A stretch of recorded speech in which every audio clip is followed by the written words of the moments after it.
But let's start off straight away with why in the United States we tend to ask for letters of recommendation. I know that many of you are used to a system where you take an exam, and based on the results of the exam, you are accepted or not accepted into a particular undergraduate or graduate program. But in the United States, we are very much interested in the shape of the class, who's in each class, and getting quite a variety and diversity of people into our class, and really understanding the personal characteristics of the students beyond their grades. Admission to these programs can be extremely competitive, especially if you're applying to top schools. There are a lot of people who will have similar grades and very good test scores, either GMATs or GREs, LSAT grades, top TOEFL or IELTS scores.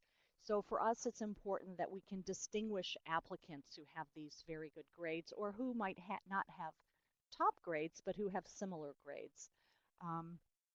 And we want to know what it is that distinguishes you from other applicants who might have somewhat similar backgrounds in terms of your scores. So we want to get insights about your character, and we want to hear from people who know you very well and, if possible, know you in a variety of different situations. For example, professors who might have taught you in class, who you might also have done research with, and perhaps you've worked with them outside of class. In this country, in the United States, it's also common that professors might be advisors to different clubs or extracurricular initiatives, and you might have worked with them that way. Also, admissions officers must, in this country, be very responsive to the faculty members, who really are the ones that run the universities. And faculty members always want to engage the very best with the very best students, with the brightest students, with students who will contribute a lot to the class, who will really add a lot to the classroom discussions, because in the United States it's not always just straight lectures. Very much we expect our students to be full participants in the class by asking questions, by engaging when the professors ask questions, and also there are many times where professors will assign projects where a student will actually take part in leading a class. So we want students who can do all those things.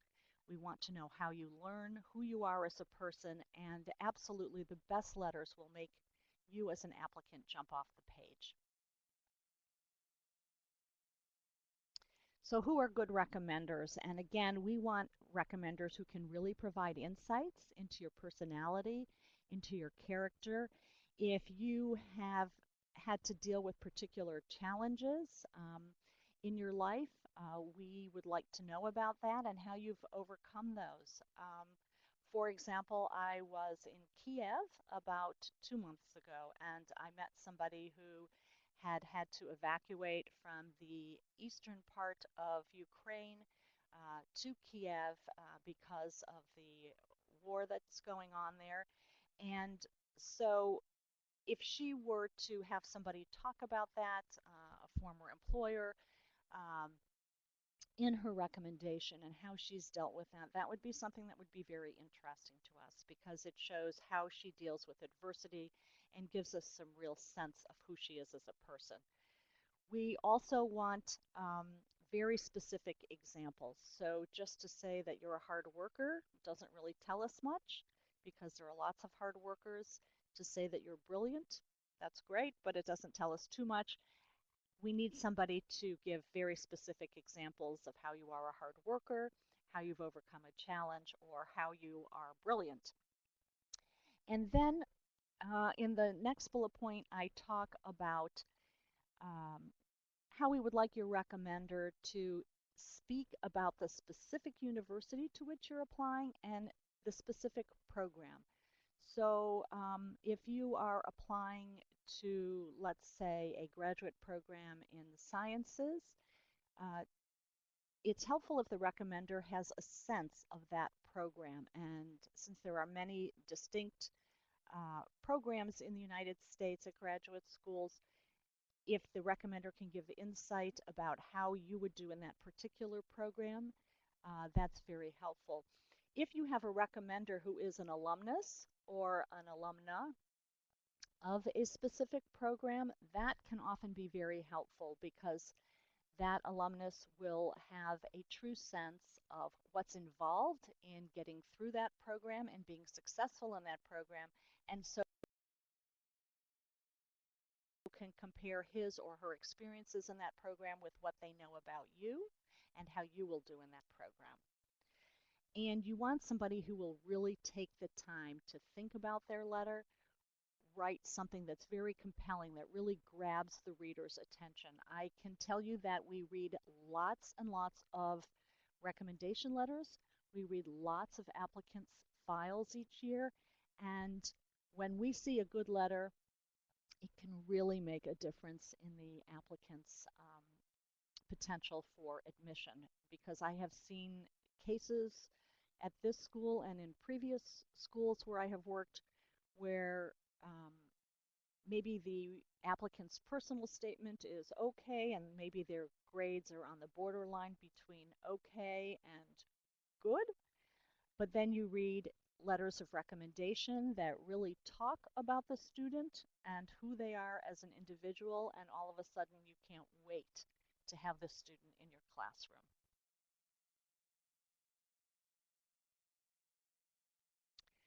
So who do you want to ask? And again, you want to ask somebody who knows you very well, who can write in depth about you. If you have a professor, you want somebody who, especially if you're applying to a very specific kind of graduate program, somebody who can talk about how you will do in the specific academic field that you're interested in. If you've done academic research with them, if you have done publications with them, that's very helpful to know. If you know them from outside the classroom, if they know you, again, very helpful. And it's also good to encourage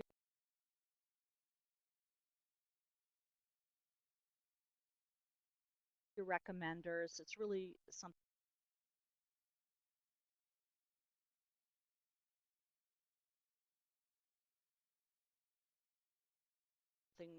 we look for is how long have they been teaching? What are their credentials? Um, when I see a recommendation letter that says this is one of the top 5%, this student is in the top 5% of all students I have taught in my 10 years at the university,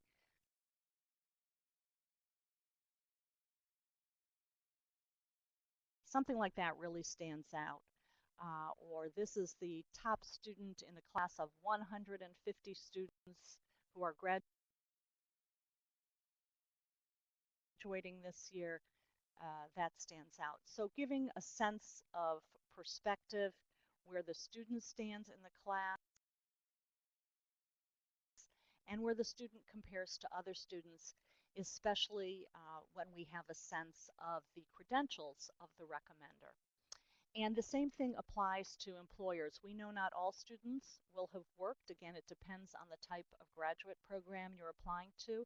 If you are applying to law school or business school, often you will have worked before, and so if you can provide a recommendation from an employer, that's very helpful. But we know that other students, for example, will have gone from undergraduate school right to a master's or a PhD program and will not have maybe had any or any significant work experience. That's okay too. We expect to see then from professors. And if you're in a research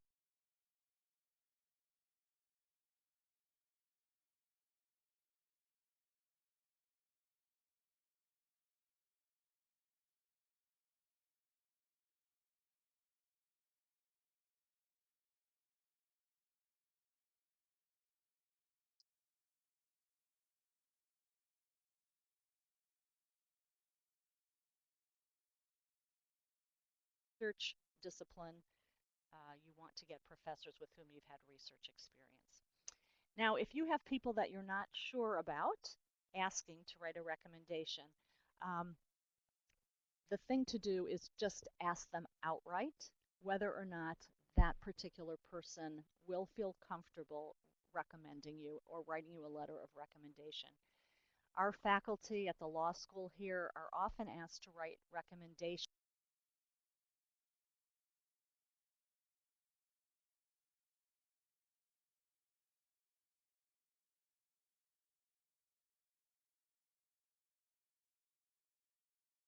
for students who will be applying for clerkships working with judges. And our faculty will say nicely if they are approached by somebody for whom they don't feel particularly comfortable writing a recommendation, their response will tend to be something like, there might be somebody who could do a better job than I can recommending you.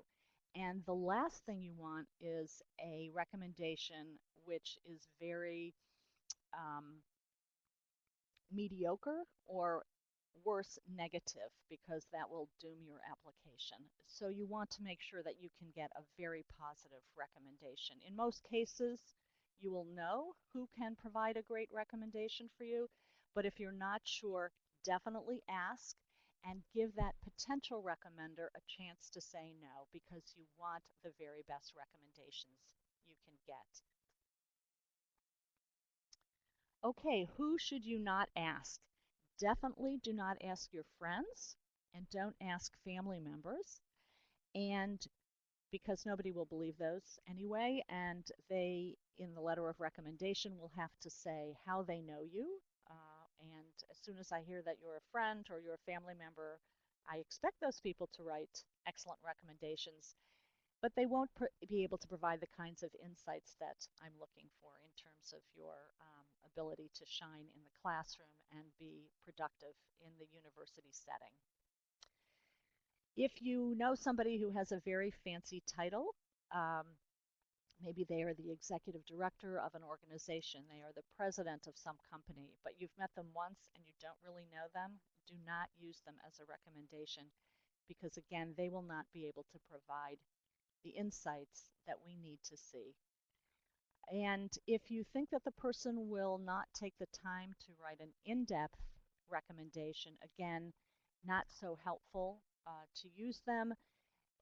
I don't want to see them repeat information that I can see in other parts of your application. For example, what classes you've taken, your grades, what's your grade point average. I can see that already on your transcript, so I'm looking for additional information.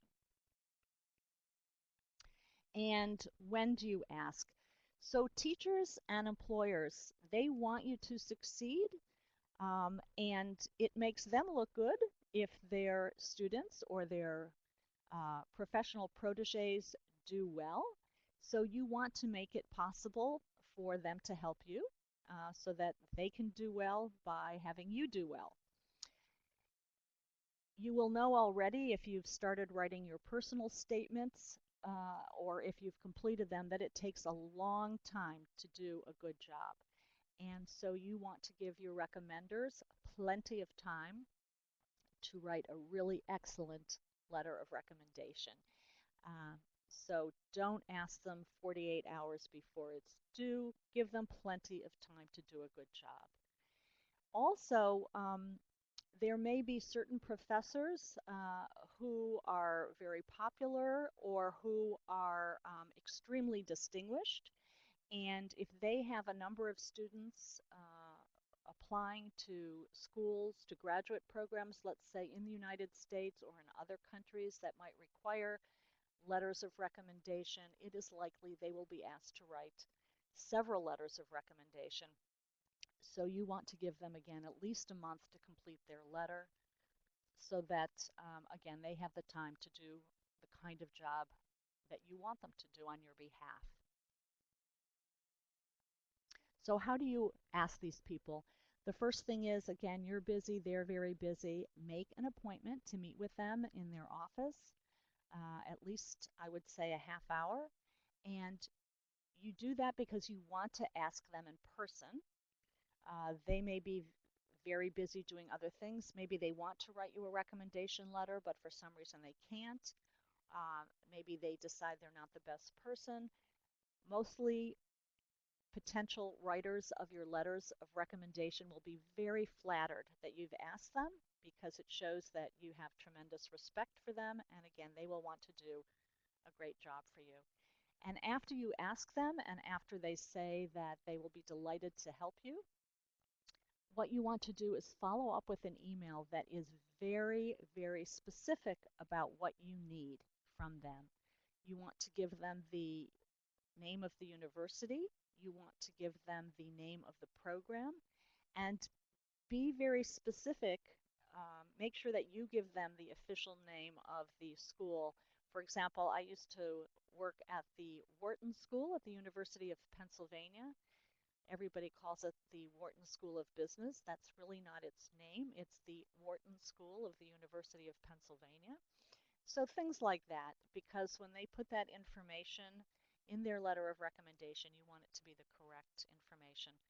The worst thing that can happen is that they write a generic letter that could be used for any graduate program you're applying to, or they use the wrong school name in their letter of recommendation. I have seen that happen.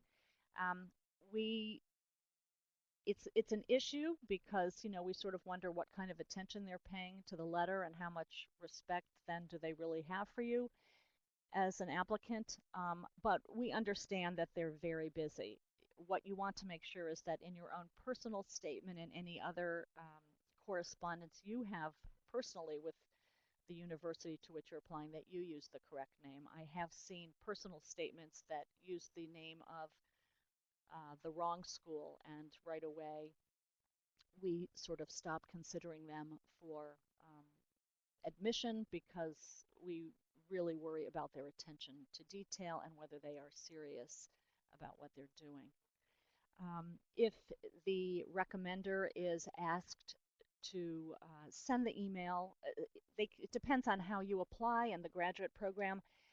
For law school, for example, recommenders are asked to upload their letters of recommendation to the Law School Admissions Council website, but other programs will ask that you have your recommenders send the letters directly to the school. So make it easy, give them the street address to where they need to send it, and make sure they know about the deadlines that they need to comply with. And then about a week before letters of recommendation are due, please follow up with your recommenders to make sure that they're going to meet the deadlines.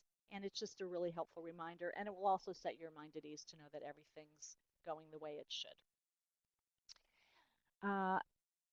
Also, provide your recommenders with sort of helpful pieces of documentation.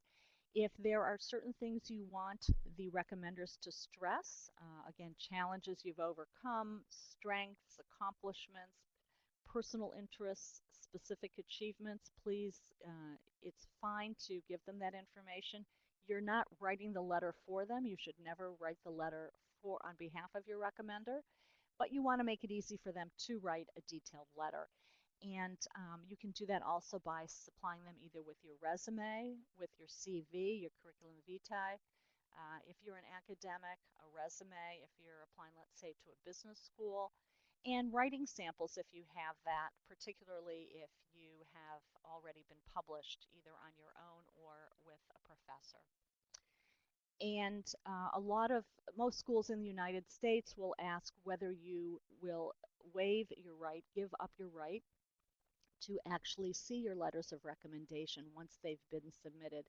We always encourage you to waive that right, to give up that right, because then we know that the recommender will not be concerned that you will then view the recommendation, and so they will be able to write very honestly about you. It doesn't mean that they will write negative things, it just means that they'll be free to write without worrying about any repercussions from your having seen the recommendation. So how to say thank you?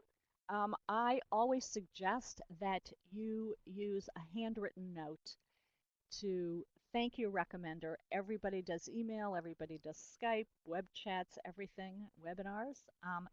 The value of a handwritten note cannot be overstated. It's worth going to a stationery store and writing a 3 or 4 line note to that professor.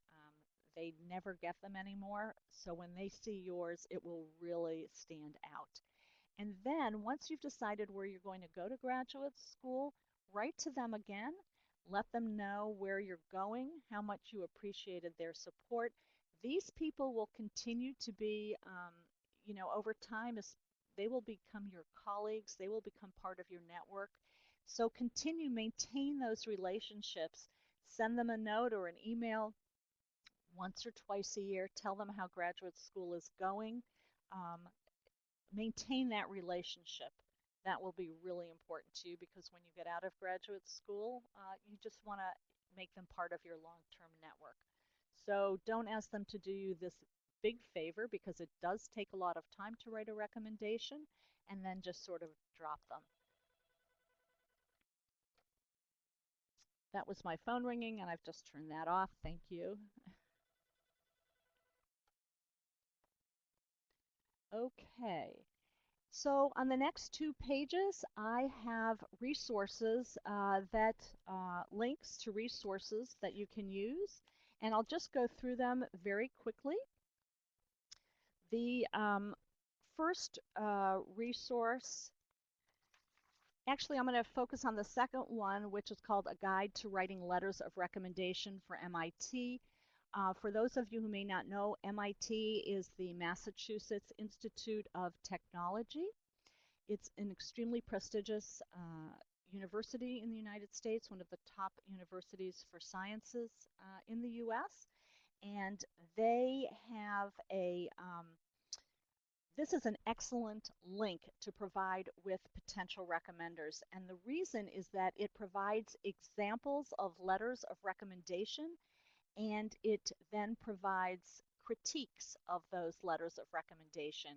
It tells you which are considered to be good, which are considered to be useful, which ones don't say much at all and are not very helpful. So I would really recommend sharing this resource with potential recommenders. It's really good, regardless of what kind of program you are applying to, whether it's law school or business school or a sort of more traditional academic MA, PhD program. It's quite helpful. There are a couple other links I've provided at the bottom that talk about tips for writing college letters of recommendations. While those are aimed at people who are applying to undergraduate schools, they also just provide a good summary of some of the things I've spoken about here today.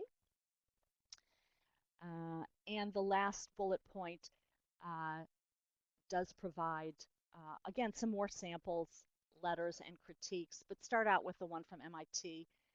The second bullet point on this page, it's really excellent. Okay, the next page. This is targeted to students who might be interested in law school. And so the first one, again, is very good and very specific. That actually comes from the University of Virginia Law School. I wanted to share that. The second bullet point provides a general overview of what would make your letter of recommendation stand out. And I guess my final bit of advice before I show you my contact information is that, and this applies really to your personal statement as well, is that you want to tell a story. Think of the stories you heard growing up. What were the ones that grabbed your attention when you were reading? Which were the ones that didn't? And often it's a really good first opening sentence.